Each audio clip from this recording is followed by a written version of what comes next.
പൊന്നാനി കുറ്റിക്കാട് ശ്മശാനം നവീകരണത്തിന് തുടക്കമായി. പുതിയ മതിൽ നിർമ്മാണം ഉൾപ്പെടെയുള്ള പ്രവർത്തികൾക്കാണ് തുടക്കമായത്. പൊന്നാനി നഗരസഭയുടെ അധീനതയിലുള്ളതും പതിറ്റാണ്ടുകളായി മൃതദേഹ സംസ്കരണം നടത്തിവരുന്ന കുറ്റിക്കാട് പൊതു ശ്മശാനത്തിന്റെ നവീകരണ പ്രവർത്തനങ്ങൾക്കാണ് തുടക്കമായത്. ശ്മശാനത്തിന്റെ ചുറ്റുമതിൽ നിർമ്മാണമാണ് ആരംഭിച്ചത്. കൂടാതെ മൃതദേഹം സംസ്കരിക്കുന്നതിന് പുതിയ ചൂള നിർമ്മിക്കുകയും ലൈറ്റുകൾ സ്ഥാപിക്കുകയും ചെയ്യും. കുടിവെള്ള സൗകര്യവും ഒരുക്കും.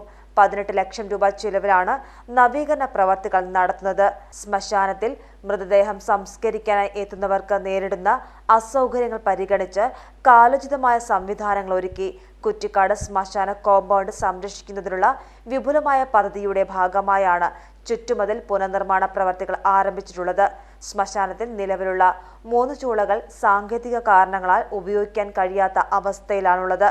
അവ പുതുക്കി പണിയുന്നതിനും സാമൂഹ്യ വിരുദ്ധരുടെയും മയക്കുമരുന്ന് ഉൾപ്പെടെയുള്ള ലഹരി വസ്തുക്കൾ ഉപയോഗിക്കുന്നതിനും വിൽപ്പന നടത്തുന്നതിനുമുള്ള ലഹരി മാഫിയയുടെ താവളമായി കുറ്റിക്കാട് ശ്മശാനം മാറിക്കൊണ്ടിരിക്കുന്നതായി പൊതുജനങ്ങളിൽ നിന്നും പോലീസ് എക്സൈസ് ഉദ്യോഗസ്ഥരിൽ നിന്നും പരാതി ഉയരുന്ന സാഹചര്യത്തിൽ പൂർണ്ണമായ നിരീക്ഷണത്തിന് പര്യാപ്തമാകും വിധത്തിലുള്ള നവീകരണ പ്രവർത്തനങ്ങളാണ് നഗരസഭ വിഭാവനം ചെയ്തിട്ടുള്ളത്. കുറ്റിക്കാട് ശ്മശാന പരിപാലന സമിതി നിലവിലില്ലാത്ത സാഹചര്യത്തിൽ കൗൺസിലിന്റെ അംഗീകാരത്തോടെ പുതിയ ശ്മശാന പരിപാലന സമിതിക്ക് രൂപം നൽകാനാണ് തീരുമാനം. സ്നേഹം ഇഴപാകി ബന്ധങ്ങൾ നെയ്യുന്നു. Seenath silks and sarees, metro plaza, Tirur road, Kottakkal.